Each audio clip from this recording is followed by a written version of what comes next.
Hey, this is Talk K-Dramas with Bruce and Dallas. Hey! Hello, me. Episode 3. Indeed. Episode 3. You got your 3 sentences? Yes, I do. Okay, so sentence number 1, the Honeys meet a mystical stranger in order to tries to help send the younger Honey back. I was about to say Back to the Future, but that's not right. Sentence number 2,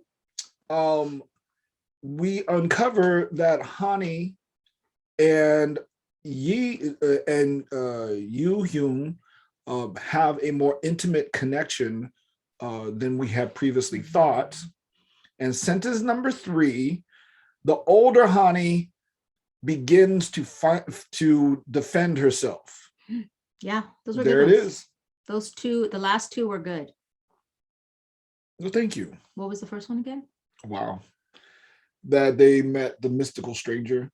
Oh, that was the first one? Mm-hmm. What was the second one? That Honey and Yoo Hyun have a more intimate connection than what we previously thought. Oh, yes. Okay, all 3 were good then. Yeah. All 3 were good. Okay, well, thank you very much. That means I was paying attention. An A. Or I was paying attention. You actually paid attention this time. I think that has more to do with it. Because when you read them, I was like, oh yeah, I forgot about that. Oh, I forgot. And I'm like, mystical stranger. Yep. I remember it, so it helped. It did what it was supposed to do. There you go. So we start off this episode with them in the stairwell. Yeah. Oh man. They had to do that one again. That was rough. Yeah. That was so rough. She says, again, we hear the younger Hani say, how dare you give me such a miserable and humiliating future. Wow. Yeah. And so the older Hani slaps her.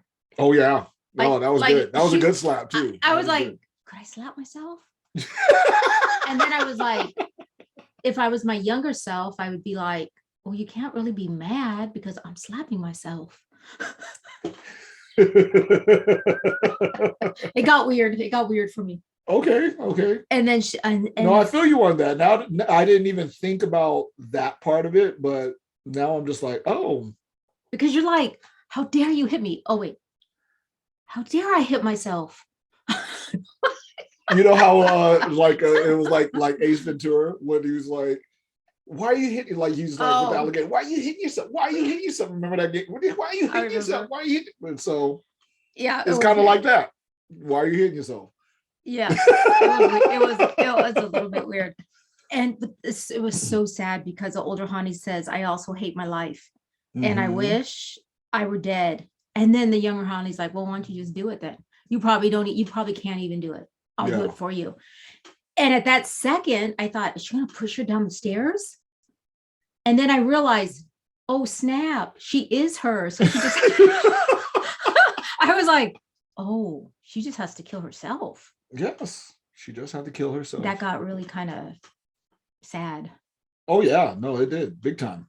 I mean, this is the turning point, though, right? It's like this whole episode represents the turning point in the series, right? And so this is good. I mean, it's necessary, but it is deep. It cuts real deep. Yeah. I know. Like I'm thinking about it still, and it's weird. It's a weird thing to think about. I didn't even really think about this. What would your younger self say to you in your life? It was kind of, it was strange. I'm still having a hard time with it. Yeah. I don't know why. Well, I think it, a little bit of it has to do with that you're sitting at a crossroads, right? Maybe age or something. Maybe your younger self. It's like you're ambivalent at best about how your younger self would feel about your older self right now. While me, I'm like, I'm sorry, I'm loving it because I'm like, man, my younger self would be like, yo, we did like that. Look who you married. That fine woman. You got kids? Woo, okay. Wow, didn't think that any of that was going to happen to me. No. I mean, I'm like I said, I figured I would have children, but yeah, Just you got a house, you got a car, you got your PhD. What is that? That's what my 17-year-old son would have said. What is a PhD? Sociology. What is sociology? That's what my 17-year-old self would say. I know, it's weird because in my 17-year-old self, I'd be like, yeah, you're a housewife. You stay home. When you're young, that's what I'm saying. It's like that's why this is so hard for you. This is so much harder for you than it is for and not me. that I don't enjoy being, a homemaker or being home. I love it. I love being home. But I think at that age, you don't think that. Yeah. You think that you have at that age, everyone's telling you, well, what do you want to do? Do you could do anything you want. You could be a CEO of a company. Right. But I don't know if I really ever wanted any of that. But is your younger self okay? Because you don't ever tell your kids, like, maybe you'll just stay home and take care of your kids, whether you're a man or a woman, because we know men who stay home. We know men that stay home and the wife works. It's an increasing demographic for sure. Yeah, and it's not by leaps and bounds, but but we know it's actually not so weird anymore. Yeah, to hear about staying home dads. But you still don't ever tell your kids. Nobody ever tells their kids, why don't you just stay home and take care of your kids, enjoy your life.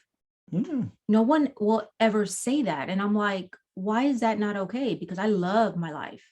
I love being home, and I feel like you always have to work for somebody, right? Like either you work for your family. I feel that's how I feel. Like I work for you guys. Yes. Or you have to go out and get a job and you work for a boss. But no one will ever say, it's okay if you want to stay home and have somebody else make all the money.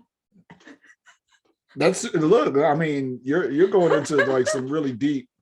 I guess I'm trying to. This is a way deeper thing for you than it is. Like I said, for me, not that, like I said, not that I'm not enjoying it, not that I can't appreciate what's going on in the space, but it's like, because I had somebody tell, like they say, oh, maybe Alana will be a CEO of a big company, or we were talking about something, and that's why they said that, and I was like, well, what if she doesn't want to?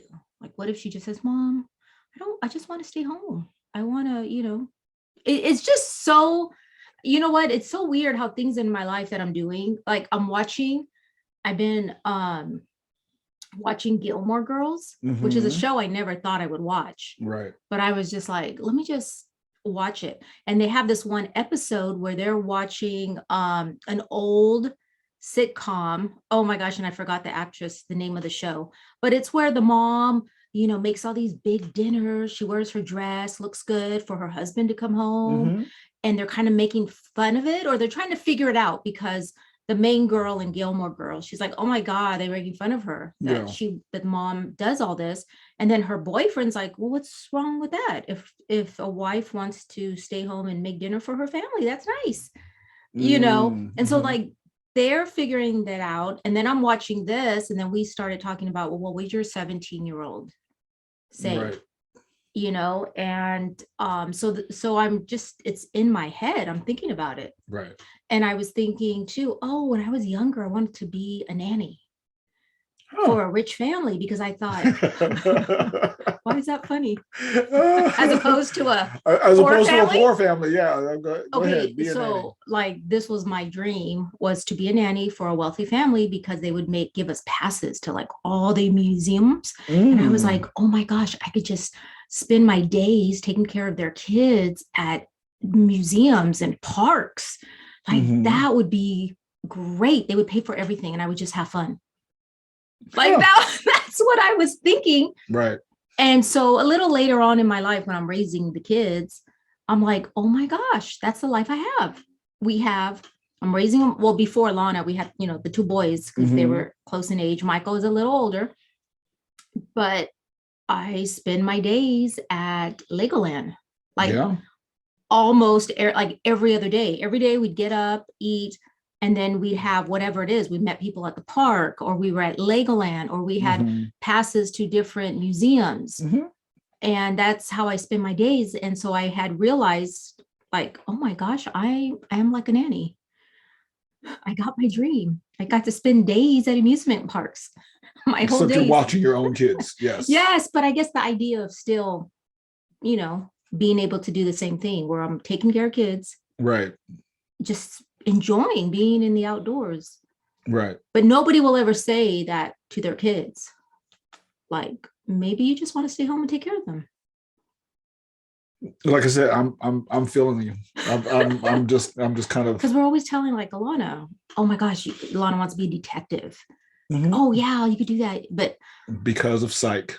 yeah, so Alana is in love with the show Psych, and it was on a while ago. Yeah. So she watches all the reruns again But and again. And I think I told her a couple times where I tell myself, hey, let her know that, look, if you decide to just stay home and take care of your kids and your husband's okay with that, like, it's not bad. Our friend Ben, he does that, Ben in Al Qaeda, Mhm. he stays home and he takes care of their daughter. Mhm. And I was talking to him about it, like, do you like it? His wife has she makes good money.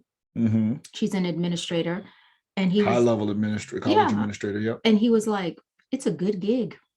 The way he said it, Yeah. because he enjoys it. He's like, this is a good gig.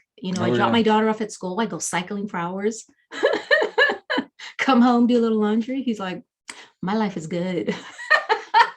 There you go. So anyways, all things to ponder while you're watching this show, this drama. Oh, absolutely. For me. Yeah.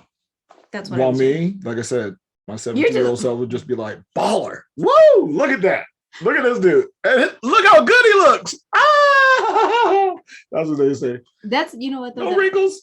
That's a good thing. 50? No wrinkles? Woo. That's a good thing. That's a good thing to have that. To know that your younger self would be proud of you.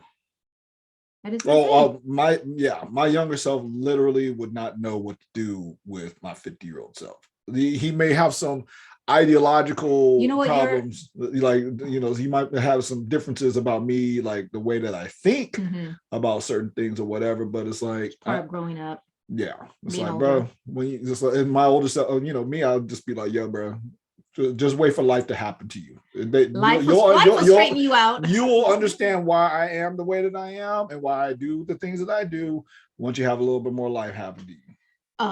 I think your younger self would be like, snap, you get to eat out at fast foods every day if you wanted to. Ooh, man.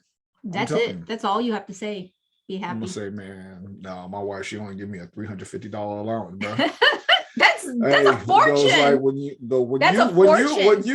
you get married, you better make sure you negotiate that up 400, at least 400. That doesn't make any sense, because they'd be like, that's a lot of money to your they would that for sure.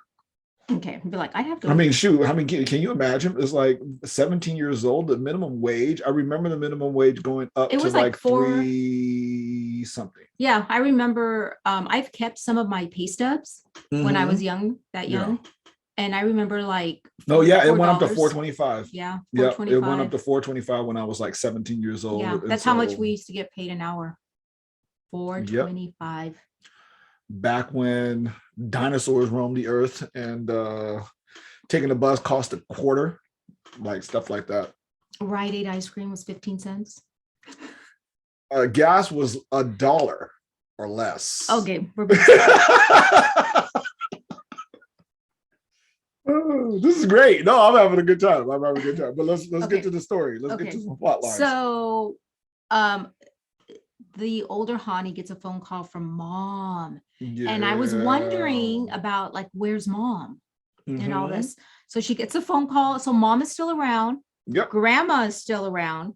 And oh God, that was so funny when the grandma reached from the back seat of the taxi. Oh my goodness. I love whoever the screenwriter, whoever wrote this, it's hilarious. All those little things are cracking me up. Yes. Because that's exactly what you would do. Like I have family members taking care of their parents.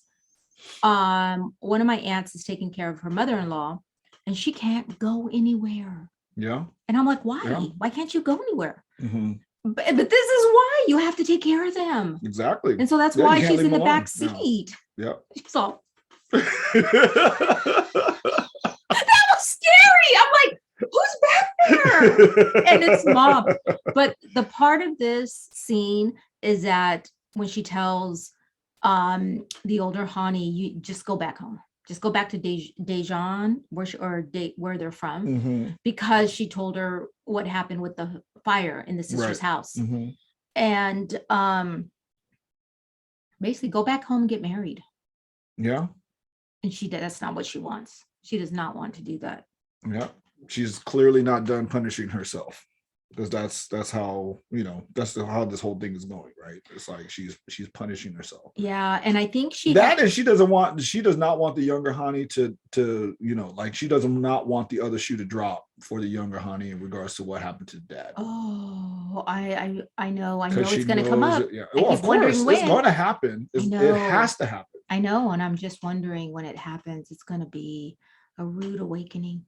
Yeah, it might. Well, I mean, given the cliffhanger that we got at the end of this episode, it might actually happen sooner than we think. So that's what I'm thinking. Yeah, Hani says to herself, "Is it okay for me to live this way?" And she says, "My life stopped that day." She's starting to recognize what happened to her. And so there's a flashback where the younger Hani looks back on the older Hani's life, because because remember the younger Hani took off. So she's like roaming the streets somewhere. Yes. And she kind of stops. And so she starts thinking about all the things that the older Hani has done, everything she's seen. Yes. When she was begging, taking care of the sister, all that, all that stuff. So this is the point where we see the older Hani and she's on the bridge looking for the younger Hani. And the three, I thought they were gangsters, but they're actually debt collectors that find her. Yeah. And so they find her, they take her back to their office. But are they? No. So they find her on the bridge. Yes. They think that she's going to commit suicide. Oh, they take her to the police station. Yeah. So you're right. So I think someone like called the police or something, and so they're at the. Oh yeah. Oh yeah. That's weird. But they're because they're like it's almost like they're confessing to, like, yo, I didn't, because it was like, so you didn't kidnap her? No, we didn't kidnap her. We were saving her from committing suicide. And she was like, no, they kidnapped me, and so that's how it kind of. It was kind of weird. Yeah, the transition to that space was weird. Yeah, that didn't feel that was very weird, well. Right? But I'm waiting for that, like those classic moments of when they backtrack and maybe they clear this one up, but it seems so minor that they might not feel compelled to clean it up. Wait, because does she owe money to anybody? She doesn't owe money to anyone. Oh, so they just somehow, because they're debt collectors. Yes. So somehow they find her, drop her off at the police station, and then when they walk out, the main guy starts talking to her. And I thought it was really cool. He says, if you have the courage to die, use that to live your life to the fullest. Yes. And he's like, what is suicide in Korean backwards? Do you remember?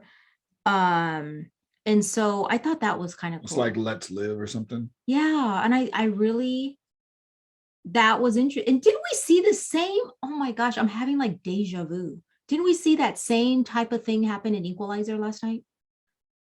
When Queen Latifah was in jail with the younger girl. She's like, yeah. Oh my God, I'm having, there's another thing that I'm going to talk about in here where like this drama has crossed paths with something else I'm doing. It's freaking me out. Okay.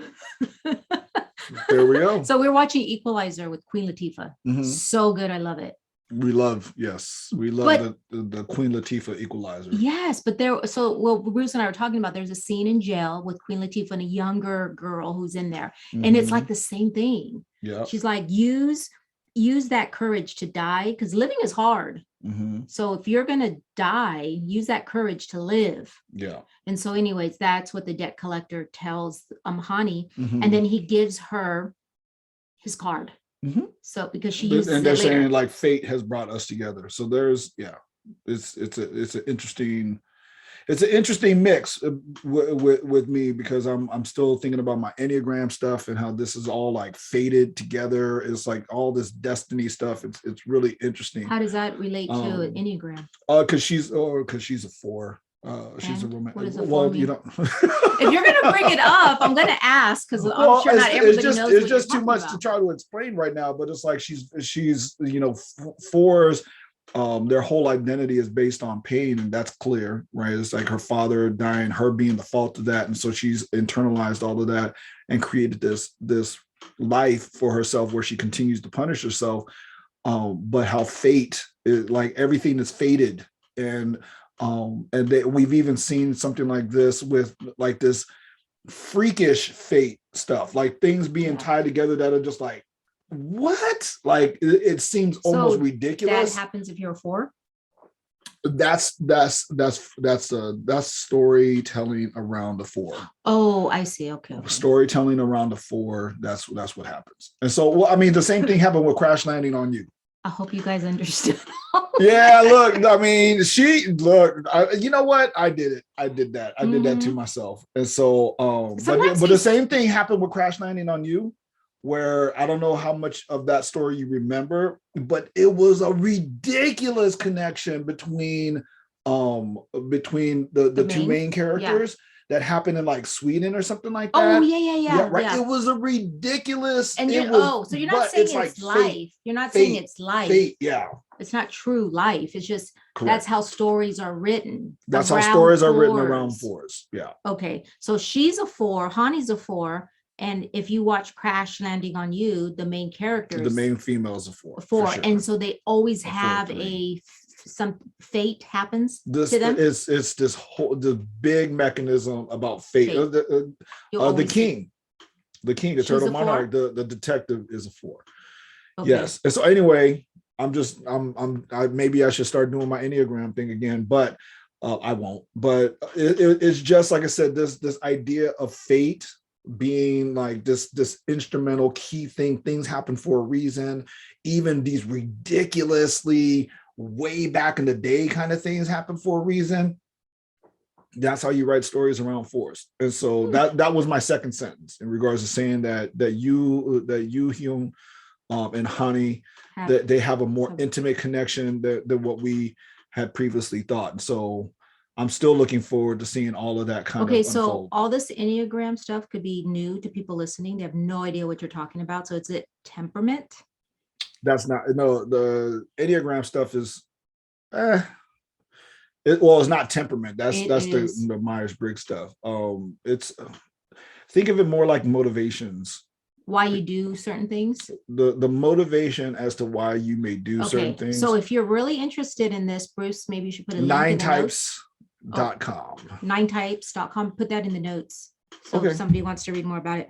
So there's a scene here where she's talking about what happened in her life.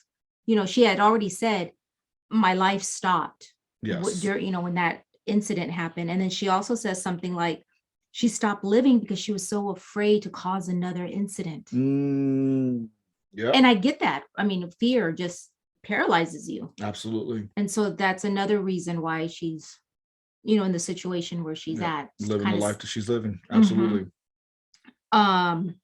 So the younger Ha-ni is still out in those streets, wandering around. And so she goes to the site of the incident and she wants to recreate it, thinking that maybe it'll pull her back. Right.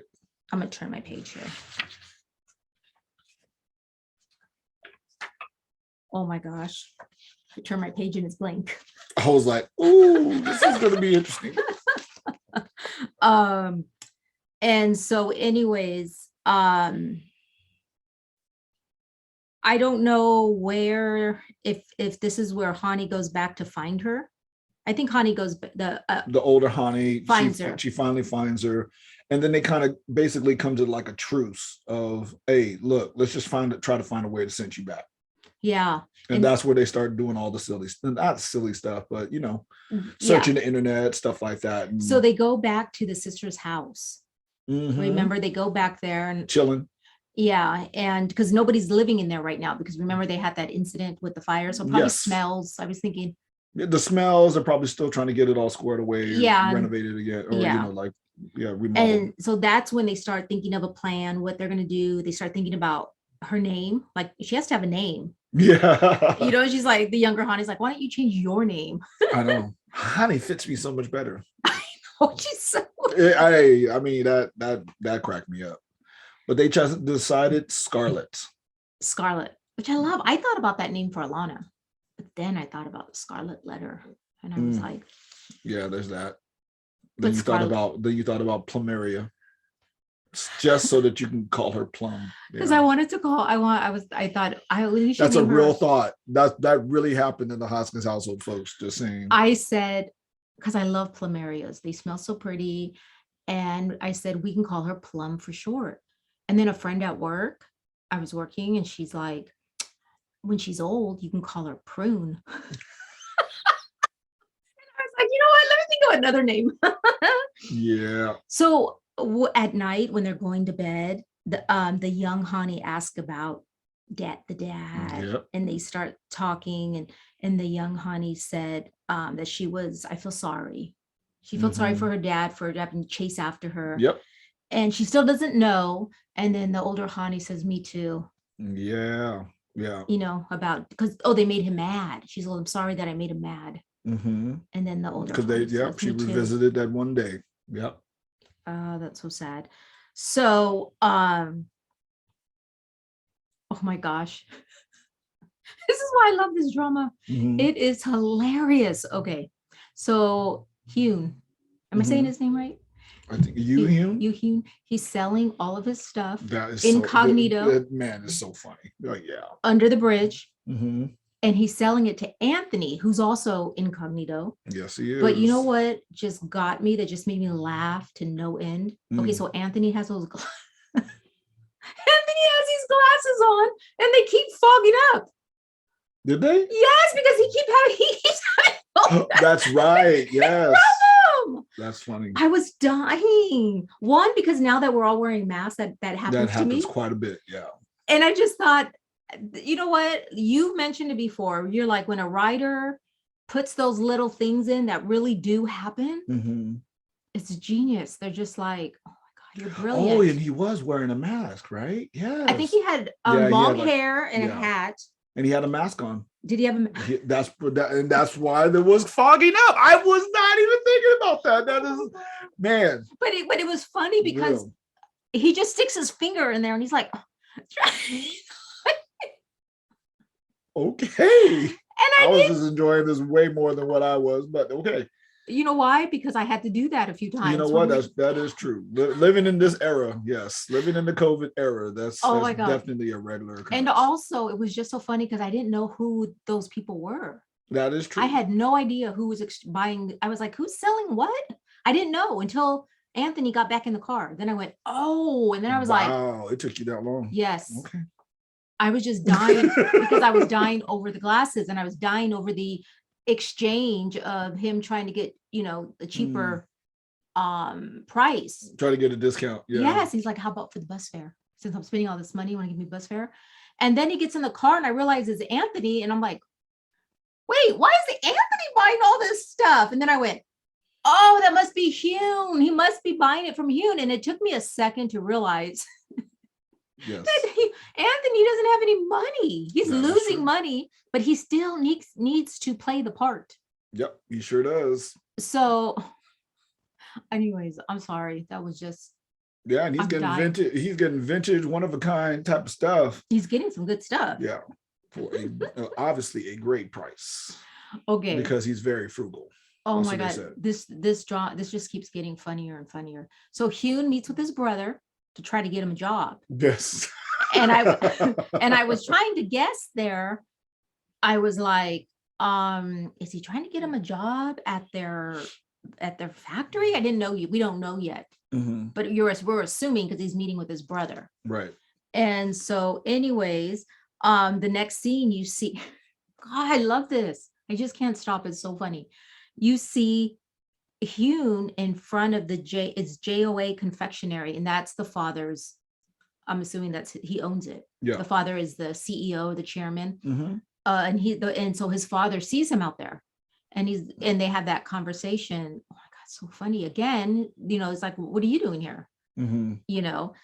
And so anyways, Hume doesn't really tell him, right? He just said, I'm going. Yeah, just got a job or something like that. I think, yeah, like, well, one of the reasons for that scene though also though is to insert that Hume's father is like, his vision went kind of blurry or something, like, all of a sudden. And yeah, I didn't see that. What? Yes, that was a thing. When he got in the car? When Hume got in the car? Yes. There was a moment where the father's vision got a little bit blurry. So they're getting us ready for getting us ready for that. For something big happening. And then the father, like, just basically like, he just loves that boy. He loves him, but it's like, this is I'm teaching him a lesson. Because he's like, he is one good looking fellow. Yes, he does. I mean, it was cute. His father had a look on his face where he just, like you said, he's like, I love that kid, but I need to teach him this lesson. Yeah. And Hume sticks his tongue out at him. Our kids don't really understand what that means. Yeah. It could mean a few different things, because I'll do that to Alana. I'll stick my tongue at her and she's like, now she's kind of laughs. Now she just, because she knows, like, I'm being silly. Yeah. I'm playing with her. But the first few times I did that to her, she was just like, she did not know, she didn't know how to take it. Yeah. But anyways, so that was the scene there, but I didn't know that. I didn't see that part. Yep, got a little bit blurry. Uh-oh. So that normally means something with the brain. I think that's why he's doing this.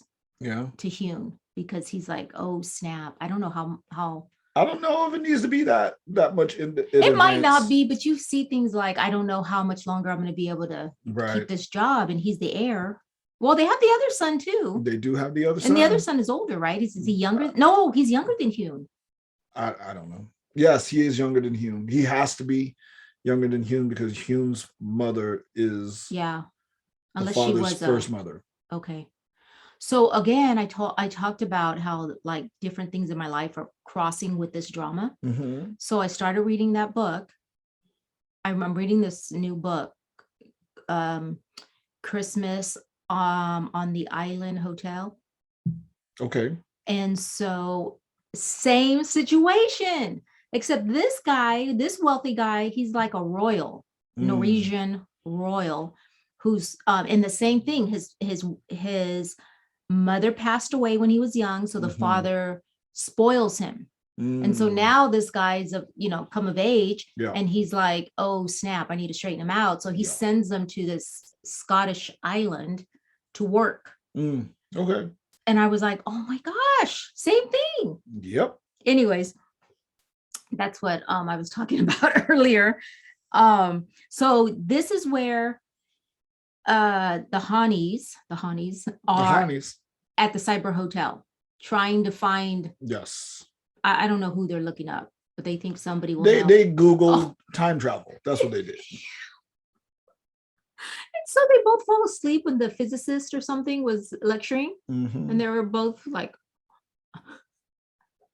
it was good stuff. They were like, doesn't he look like our physics teacher? Yeah.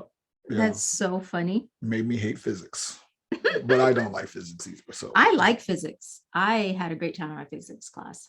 Excellent. I'm glad somebody did. Okay, so they need money, and this is where Ha-ni meets oh no, not money. She's the younger Ha-ni's like, don't you know somebody really smart or something like that, right? And so Ha-ni goes to meet her nephew because he's really smart. And so she's like, she doesn't really tell him the whole story, but she's like, what do you do if somebody comes into your life who's not supposed to be there and you want to send him away? And he's like, in time, but she never told him time. I think she did. Nope, she didn't. Oh, okay, she didn't. No, I was paying attention.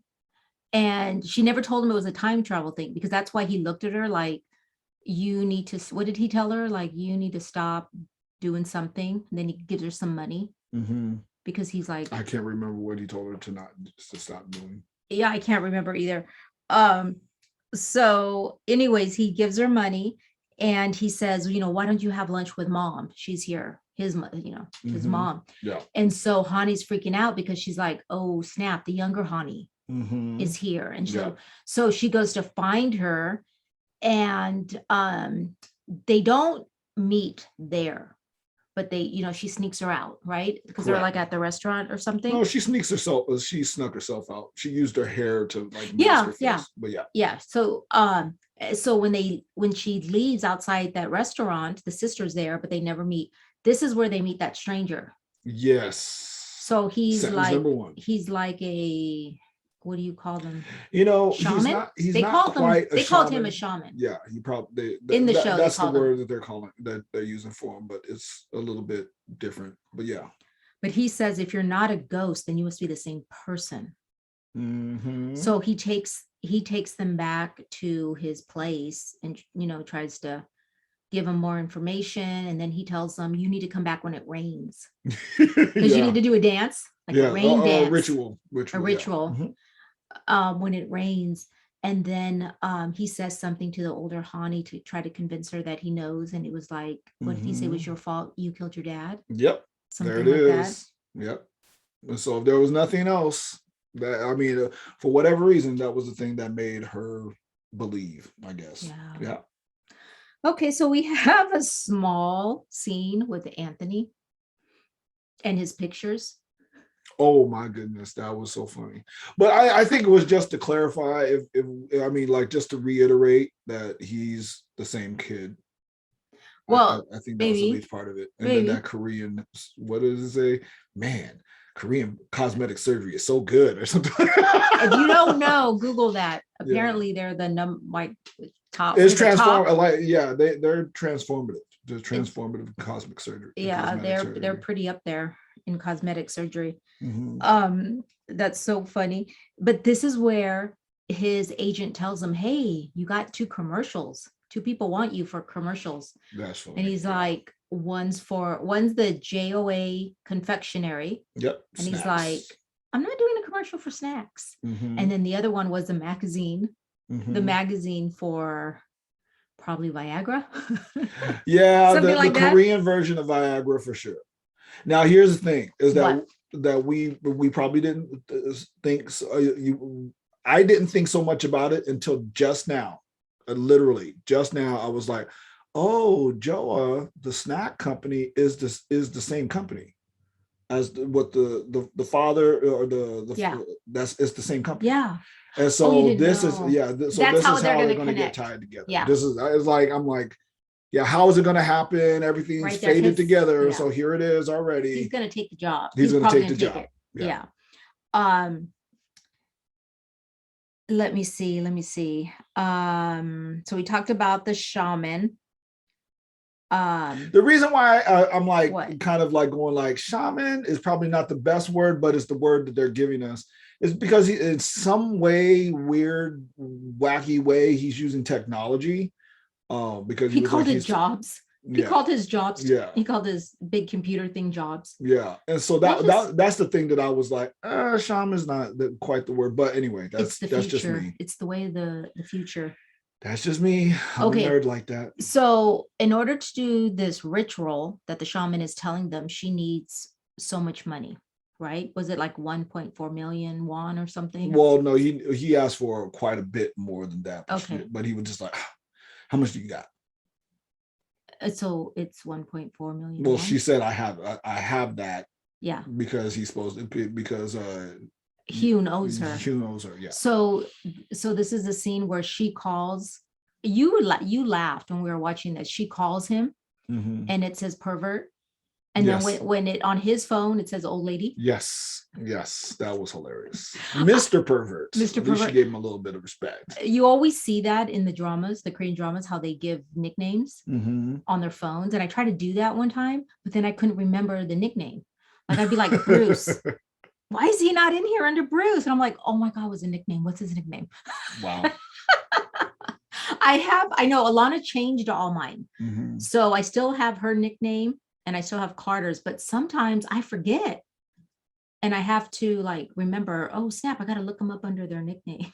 That's funny. Okay. Oh, this is what she does. She calls the debt collectors to get her money. Yep. from Hyun. Yeah. So they go to his hotel and pretty much kidnap him in his pajama, his robe, and his slippers. And then so she shows up, Ha-ni shows up, and he's like, "What are you doing? This is how you repay my kindness? I paid you." So she looked it up on his phone, and he had just paid her. Yep, just did it. And so there's is this where the flashback? So there is a flashback. Oh, this is when so Hyun and Ha-ni go back to the hotel because she drives him. Yes. Why the debt collectors let Ha-ni use their car is weird. Yep. But she drives him back to the hotel. He drops all his stuff. And that's where she sees that little key ring of the and we got hinted to that earlier. I thought so, but I couldn't remember. Yeah, we got hinted to it earlier when Anthony and Yoo-hyun were making the exchange in money and gifts, or money. It happened that he dropped his stuff again in that space, and that's when you saw. And you saw it. I thought so, but I couldn't remember. So it's a lily of the valley pressed flowers that her dad made. Yep. So she sees it and she's like, "Hey, where did you get that? Because I used to have one like that. I think it's mine. My dad made it for me and my sister." Yes. And so it was cute. He looks at it and then he has a flashback. Yes. Of how he got that. So he was getting bullied by Anthony when they were younger. And Ha-ni, the young Ha-ni, comes and helps him out. Yep. And when she leaves, she dropped it. Yes. Because Hyun has been holding on to it. And what he remembers is Superman. Because he asked her, "What is your name?" And she goes, "I'm Superman." Right. And she says, "If you ever, like pay it forward, if you ever see somebody that needs help, be there, Superman." Yep. And so, but it was cute. You know what? He's so sweet. He just gave it back to her. He did. I thought maybe he would say something like, "No, this is my, And he's like, "Oh, it is yours." He gave it to her, but did he think that she was Superman? That she was the woman? He just gives it to her. It's implied that he does. Maybe that he knows that she is the same person, even though she doesn't look it for sure. So he tells her, "You owe me now." And he's like, I'll text you when I know what I want. Yeah. Or something. So he goes back in. And he turns. So like I said, at that moment, he turns around, he's smiling from ear to ear. And so it's like he's about to pay it forward. But it, funny because he's about to pay it forward to the same person. So back at the. But I think, I do think it's significant to say that the thing that he was being bullied out of was basically the same thing that she was asking for back. That it was the last thing that the mother gave to Yoo-hyun, that smiley face. Oh, that's right. There's the necklace. Yes, they were bullying him out of that smiley face necklace that his mother gave him before she died. And so, so it was, like I said, so that's what I mean by that fate. Like it's like it's so symmetrical. They both lost somebody. They both have something. That is just like when you get down to the end of it, it's just going to be like, man, all of these coincidences, could they have been a coincidence, or was it fate? So there's a scene back at the apartment, I believe. And I think it's a young Ha-ni that says, "Don't you feel sorry for yourself?" And she's like, "I could never humiliate myself." So it just gets Ha-ni thinking. Yeah. Like this is the activation episode. This is the turnaround. The ship is starting to turn around for sure. Yes. And so Ha-ni gets another one of those fortunes off the snacks. And it says, "Don't be afraid to lose things. You will gain more in the end." Yeah. And that was significant because she goes and tries to get her job back. Oh yeah. And then her boss, oh my God, he's hilarious. How he's like, "Oh, what? You just want me to fire somebody? Okay." Hey, why don't you yeah, she needs, and then maybe we can give her some diapers for her baby, or so this is a turning point for her because she kind of sticks up for herself. Yes. She says something to the boss, and she feels happy. Yeah. She walks away with a smile on her back. On her back. She walked with a smile on her face. Yes. And so her and Ha-ni are out walking around, and they see a guy holding a sign. They're right, I believe they're right in front of you called it Joa, a Joa confectionery company. Joa. Did they say Joa? I feel like it's an initial. I feel like it's initials. It's definitely not initials. Okay. So they see a sign and it says punish the building owners for who exploit small businesses. So I guess that gives her the idea. And that's where we see them outside. Having a protest. Yes. And they're dancing and she's loving it. Yeah. She's out there dancing. It was cute. Getting back to it. Yep. Okay. So Why Me? I think that's the name of the song, and yet it was fitting for her situation. I think the song was called like Why Me? Oh. Like Joa, why me? And so okay. It was deep. So we have a scene in the cafeteria, and again, I'm dying. This was funny. So funny. Yeah, this was funny. So you see in the cafeteria, Hyun's father, the sister-in-law and the brother, they're getting food, and Hyun's working in the cafeteria. And he's working in there, and his dad grabs 2 patties. Yep. And the son's like, no, you got to put one back. There's only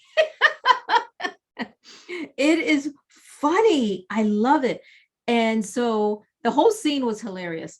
But then you see Hyun and his dad back in the office, and the dad's like, what are you doing here? And he's like, I have a certificate for Korean cuisine. So I applied and they hired me. Yep.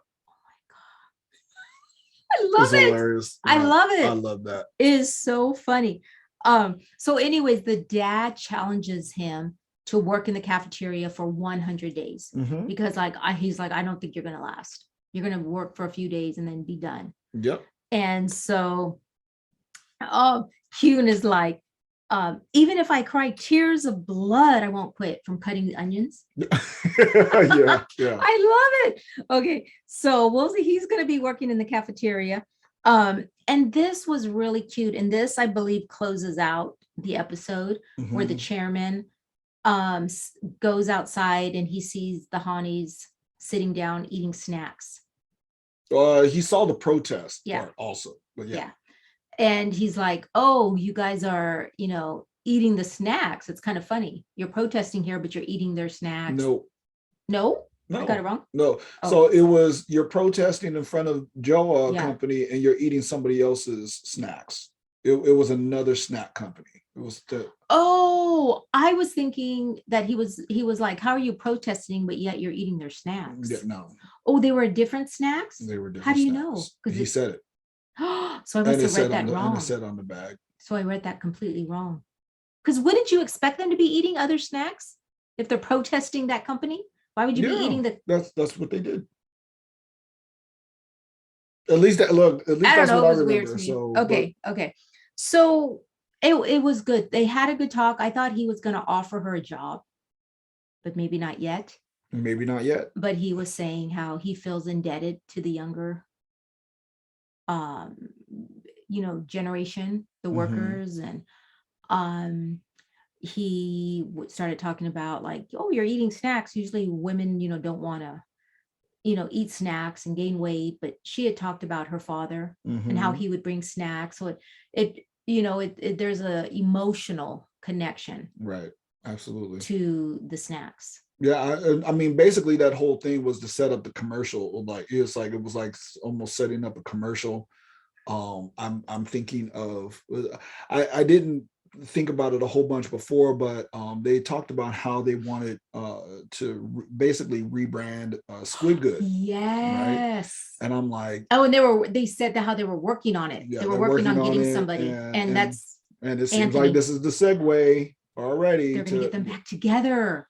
They're gonna get Ha-ni. The gang's gonna come back together. Oh, funny. Yes. The gang is gonna come back together. Okay. We'll see how this all shakes down. So I thought this was the end of the episode, but it's not. There's a cliffhanger. There is a cliffhanger, and it is an amazing cliffhanger. Oh my gosh, how are they going to work this in?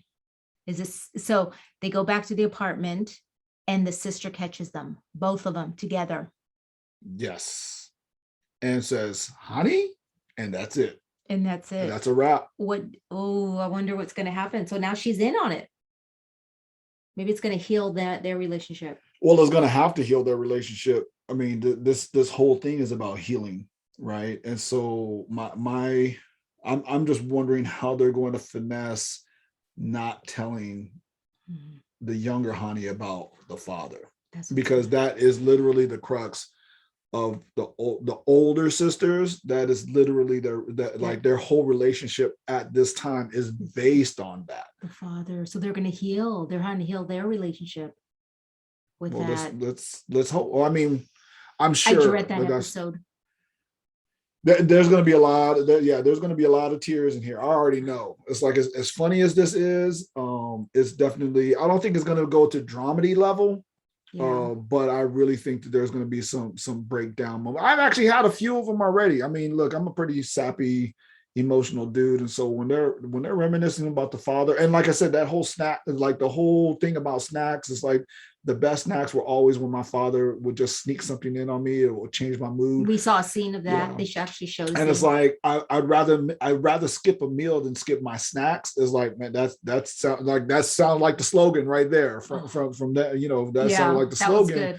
And I'm just like, wow, this is, you know, just those kind of things are just really touching to me, especially, you know, since both of my parents are passed away, and I don't know. You know, and then, unless you have that in your life, I'm not even kidding, because you know, you and I we kind of not get into it, but there's times that I know that you struggle when I get depressed about my mom passing, and you know, that this, you know, the holiday season is hard, and then right after that is my mom's birthday in January, and Mother's Day is tough, and my mom's death day, which is September 11th. And so therefore I can never forget it. As someone in the United States, you can never forget September 11th. And so it's like, you know, so I get depressed on those days. And like I said, we've struggled with that because you don't understand, you know, it's like, Bruce, kind of like, it's time to move on. And it's like, that's not quite how this works, you know? And you know, it's just when I'm seeing this, I just relive those moments, and man, I'm getting more emotional than I thought. If there was anything that the younger Bruce would be upset about, is not how I left things with my mom, but I felt like I would have had he would have been disappointed that I should have had a bigger role in taking care of her when it came down to her passing away. And he would probably be super surprised that I took care of my father the way that I did in his last 3 weeks of life, and then not my mom. That would be, I don't even know if I would tell, I'm not even kidding. I don't even think I would tell my 17-year-old self that, because it's just too much to try to explain. Yeah. It literally would just be like, bro, you're just gonna have to go through that one. And whoo. It'll make sense to you at the end. Your younger self would be pissed. He might be a little bit mad. Yeah. All right. Well, thanks for listening. This is Talk K-Dramas. We're also, if you're listening on our podcast, we also have YouTube. You can watch this on our YouTube channel. And we have Instagram. You got to go to our Instagram if you haven't already, because I posted a picture of Bruce and I at 17. Oh. You didn't know? I knew you were. Yeah, you were taking those pictures. Yeah. You gotta go at Talk K-Dramas. Check our pictures out. Give us a thumbs up. I basically look the same. I'm not even. I'm a little chubbier and I got hair. I'm chubby in the face. I got that baby fat in the face. Yes. Thanks for listening and watching. Alrighty. Bye. Bye.